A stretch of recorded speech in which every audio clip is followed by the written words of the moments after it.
Good afternoon, everybody. Hope you guys are doing well. It's time for an injury report update.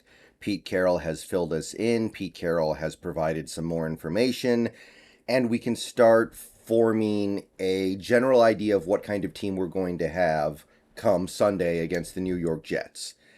We also made a little bit of a pickup here, a guy who may very well play over these next 2 days, given the tendencies of this team and given the nature of the signing. So we'll talk about that as well.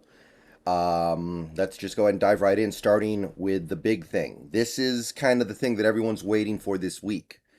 We kind of need to get word about Tyler Lockett's status before we can say anything about confidence concerning that Jets game. Having Tyler Lockett back could be everything in that game.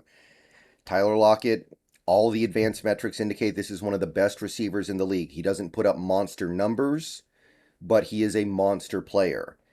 And the early word from Tyler Lockett is that things are looking a little optimistic.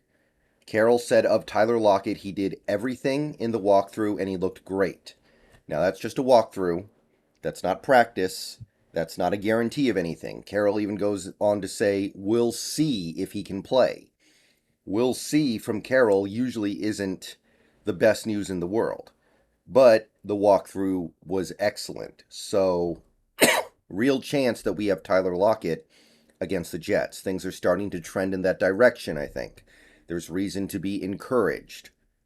And those Jets, they've got a real good 1-2 punch at corner with Sauce and DJ Reed. So you're going to need all hands on deck at receiver. You're going to need to be able to go 3 wide with Lockett, Metcalf, and Goodwin. If you want any chance, I'll talk about Goodwin in a couple minutes here.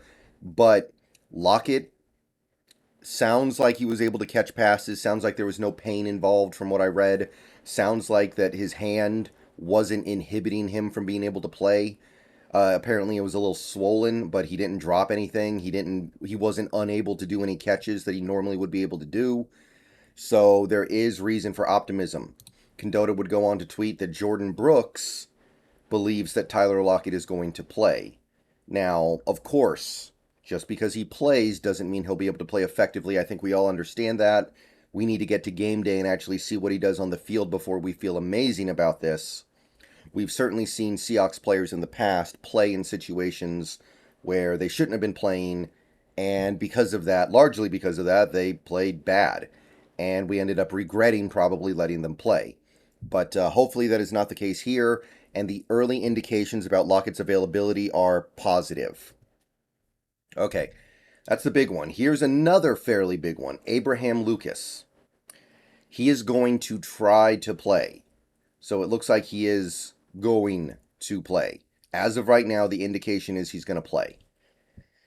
This one's a little scary. I'm not going to lie. He's a rookie, having a real nice rookie year. Had his worst game of the year probably against the Chiefs, and he left at halftime. A lot of people thought maybe we were going to shut him down or at least hold him out a game. So now we're getting word that he's going to try to play through it. Not his knee is better. Not, oh, he's fine now. He's at 100% or close to 100%. No, he's going to try to play with it. So I'm happy that he's playing because he's one of the cornerstones of this team going forward over the next several years. And his ability to develop into becoming a great right tackle is crucial for this team. But I can also look at it and go, look, you've got another young right tackle on this team in Jake Curhan who has proven he can be pretty good. And this is an opportunity for him to get some reps. Why not put him out there instead of risking one of your best young players in a situation where things could get worse? Apparently it's the patella tendon. If it is the patella tendon and that gets worse, that could be really bad. So I'm excited that it looks like he's at least feeling good enough to play, and I'm hoping things work out.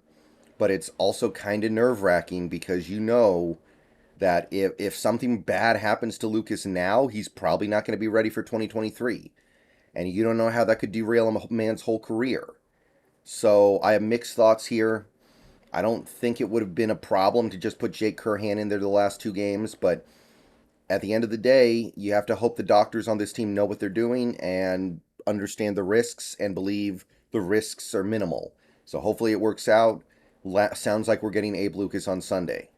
And hey, we are still alive in the playoff chase, so to a certain extent, you kind of got to run with it. We also got positive word on DJ Dallas. He was really sore after the game, but he has bounced back well. So it looks like we're going to have DJ Dallas to bolster our running back depth, which is key because I haven't heard a ton about Travis Homer yet. And even if I did hear he felt healthy, I wouldn't trust him to last very long because he can't catch a break this year.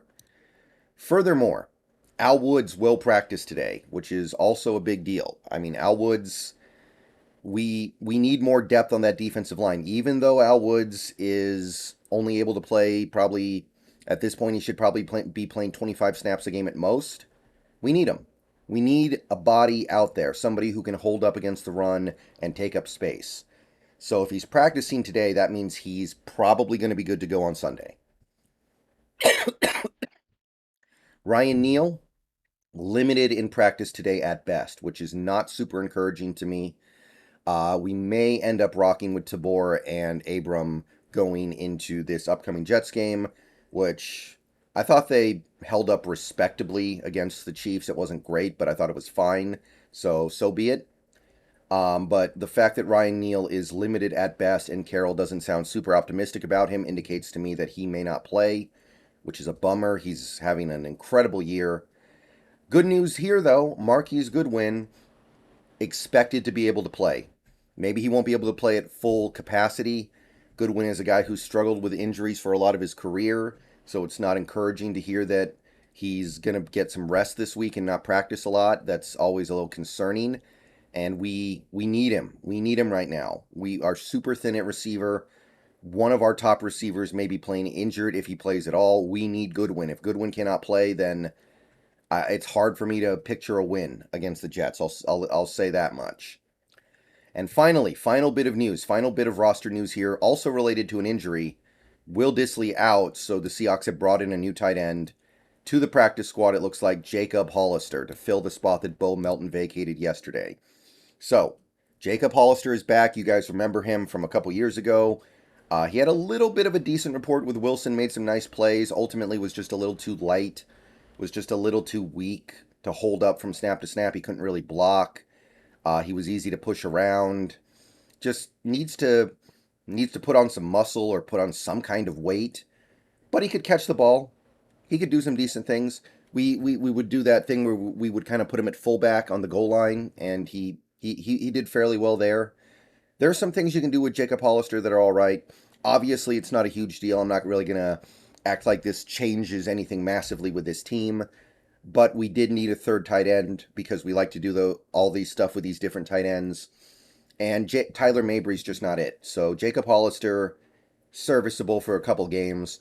Now, if you're talking about him replacing Will Dissly, that's probably not going to happen. Dissly's a great blocker. Hollister gets bullied at the point of attack constantly, so I wouldn't count on him like that. But Hollister can play in this league a little bit, and we only need him for 2 games. Wouldn't surprise me if we promote him a couple times and just use him a little bit at the end of the year here. All right. That's about all the injury news I got for the Seahawks right now. It's mostly encouraging, but we're going to need some more information in the coming days. I'll talk to you guys later on. Go Hawks. Let me know what you think about all this. Who are we going to have? Who are we not going to have? Do you feel like Abraham Lucas should play? Are you scared about that? Let me know what you got. All right. Catch y'all later. Go Hawks.